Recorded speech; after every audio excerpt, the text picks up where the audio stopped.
Greetings folks, Tim Smith here again. Second video about the upcoming Boreal Snowshoe Expedition. So I just wanted to fill in some of the other details that don't have to do with winter footwear.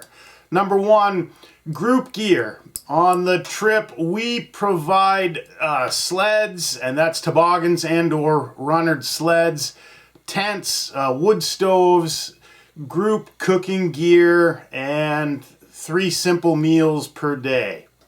Right? You're responsible for your personal kit. So, really important, a few things about personal kit. Number one, sleeping bags and pads. You know, the human body can put up with a lot of stress during the day if we can get good, warm, dry, comfortable sleep at night. Every year, there's somebody who brings an inadequate sleeping bag along. And every year they're miserable. Every year they're cutting lots of wood, planning to try to run the stove all night, which we don't allow on expeditions. So, don't let this be you. Don't show up with a 30-year-old Mickey Mouse or Snoopy sleeping bag that was barely rated for the summertime when it was brand new. It's gonna be cold, right? The way that we run the trip is before we get into our bags at night, we warm up the tent, nice and toasty, dry everything out so you get in your bag warm. Then we let the stove go out. We fire the stove again first thing in the morning so you can get out of your bag and it's nice and warm and you dry everything out. But for safety reasons, I don't like to run the stove at night when everybody's sleeping. So your sleeping bag needs to be adequate for you to sleep out in bitter cold conditions. Now on the gear list that we have posted on the web, we post 20 below. Don't show up without a 20 below bag. So one of the problems is that 20 below bags can be really expensive. So the beauty of sleeping bags is if you go out and buy a new 20 below bag or colder, it's self-contained, it's in one piece, but it's really not about the sleeping bag. And it's definitely not about the rating, right? It's about the maximum amount of insulation between you here and the outside cold air here. So the greater this distance is that's filled in with sleeping bags and blankets and more stuff, the warmer you're going to be. The thicker the blanket, the warmer you're going to be. So let's say you don't want to go buy a brand new 20 below sleeping bag. Maybe you have a couple of 3-season bags, right? There's lots of combinations that are going to make that level of insulation. But, and this is a really important point, don't show up in northern Maine for the Boreal Snowshoe Expedition with a few sleeping bags that you haven't slept outside with and tested to make sure they're good enough. Look, once we're on the trail, we're out there. There's no running to the outfitter shop. There's no getting stuff delivered. It's an expedition and we're really out there and it gets really cold. So you're going to want to have tested this thing before you show up. So number two, let's say you are going to buy a new sleeping bag. Always treat the temperature ratings that the manufacturers or the outfitter stores have for their bags. Always treat them with a grain of salt, right? Because I'm pretty convinced that there's not somebody out testing it in that cold condition, right? So say if you buy a 20 below bag, I have a hard time believing that somebody from the company is out sleeping in it at 20 below to give it that rating. I think it's a mathematical formula based on loft, and the longer you've had a bag, the less loft there is. So take what the outfitters and stuff say with a grain of salt.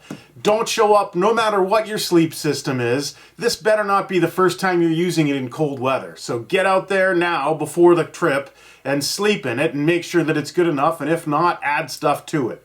Right? There's no way that I can solve that problem for you when we get out on the trail.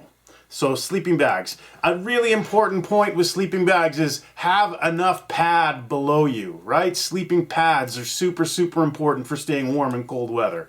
You're going to lose most of your heat energy to conduction to the ground below you. So I always figure at least 2 closed cell foam pads, the real cheap ones, below you is usually pretty adequate, right? And if you want to sleep even warmer, bring 3. They don't weigh anything. They're easy to strap onto the top of a toboggan, and they have a million uses around camp. You can improvise a splint with them, sit on them, so good sleeping bag, good pad, and you're going to have a good trip. Bad sleeping bag, no pad, you're going to have a bad trip. That's pretty easy to remember. On the website, we've got a book list page in addition to the gear lists. So the book lists, the book that we ask you to bring for our expeditions is called the AMC Guide to Outdoor Leadership, right? There's nothing super special about this, but you can buy a used copy for maybe $1 on Amazon or online, wherever you shop. And it is a pretty good summation of outdoor leadership and more about the soft skills. There's going to be plenty of time to read. It gets dark pretty early, so I would definitely plan to bring a book or two, and a great one if you really want to stay along the topic. And I've never met anybody who's read this and didn't like it. True North by Elliot Merrick, right? Tells the tale, true story of he in about 1930, maybe 1932, traveling into the interior of Labrador with the trappers. So they pulled upriver, couple hundred miles, lived a subsistence trapping lifestyle, and then snowshoed back. So just a fantastic read, but definitely the AMC Guide to Outdoor Leadership. Other things that you're responsible for, your personal cooking kit, right? So a cup, spoon, bowl, fork, plate, whatever you need to eat with, we're not going to be providing, so make sure that you bring it. Personal food items like snacks and things, we provide a pretty Spartan meals during the trip, so things that you want in order to be super happy, plan to bring them. Another thing, toilet paper. So you should have toilet paper and a little match safe and some hand sanitizer, because I don't want anybody waking me up at 2 in the morning saying, where's the toilet paper? So you bring your own. The drill is when you go out after you use it, you burn it, or you use snow. We don't leave toilet paper on the landscape, and then you bury everything. So that's why you should always have your matches with you and your personal hygiene routine. Lastly, the thing that I want to talk about, snowshoes. Every year we have someone say, I've got these mountaineering snowshoes and they work great. And they probably do work great if you're in mountains or places with packed snow or things like that. My experience with them is really limited. I've never worn them, but the people that we've had with mountaineering snowshoes on trips are usually not very happy people, because they're usually too small, right? So I've got a couple of snowshoes here. These are my old Faber snowshoes, right? The amount of float that you get from a snowshoe has to do with the size of the frame, so the width of the frame times the length of the frame, and then the tightness of the weave inside, right? So obviously, if it's bigger with a tighter weave, it's gonna float more weight. So snowshoes, we say on the website to contact us before you purchase a pair, because it has a lot to do with how big of a person you are. Someone who weighs 100 pounds and is 5 feet tall probably can get by with a much smaller snowshoe than, say, someone who's 6'8" and 320 pounds. It's just simple math. That being the case, we've got an article on the web, and I'll put a link to it, but it's called a snowshoe primer, and it teaches you what you should know in order to get started with snowshoeing. So the old thing about snowshoes, how big do they need to be? They should be as big as you can wear without having to walk bow-legged. So if you can walk normal in the snowshoes, then it's a good fit. But once you have to start walking bow-legged and walk funny, then they're probably too big for you. So there's an old malady called the mal de raquette, where this would be the raquette, and it was sort of a tendonitis or a stretching of the ligaments of the knee, the inner thigh. Thankfully, I've never had it, and I never want to get it. But apparently the way that you get it is when you have to change your walk and walk bow-legged and whatnot. So as big as you can walk in, and that's good to go. So these are 16 inches by 48 inch Fabers. This year I'm trying something new. I got these snowshoes, the same frame, 16 by 48, from my friends at Lure of the North in Northern Ontario, and they run a bunch of awesome snowshoe trips as well. But these things are laced with a monofilament fishing line, super heavy duty, and the older ones here, that's a rawhide or a babiche, which was probably cowhide here. Traditionally I'd use caribou.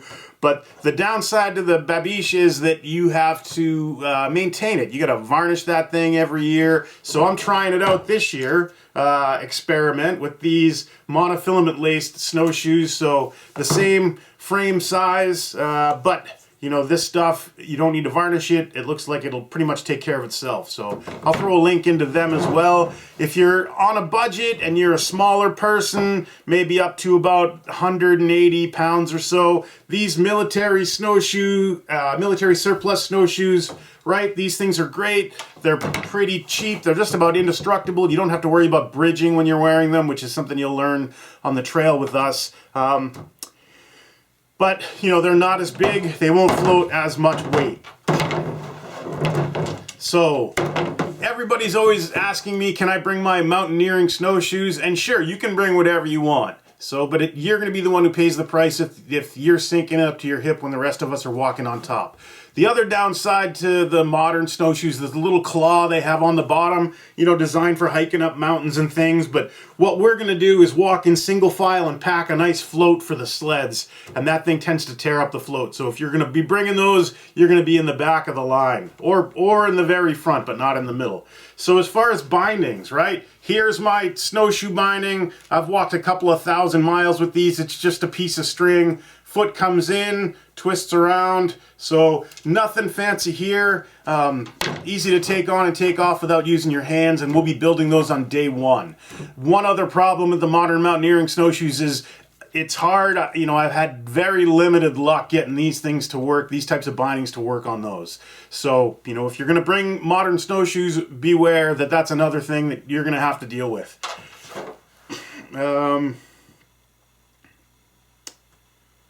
Cool. So that's it for our little video series. You know, make sure you're bringing the right stuff. We'll be sending out an email really soon about the trip, where we're gonna meet, what time, and if you have any questions, you know, don't hesitate to get in touch. All right, thanks, and look forward to seeing you on the trail.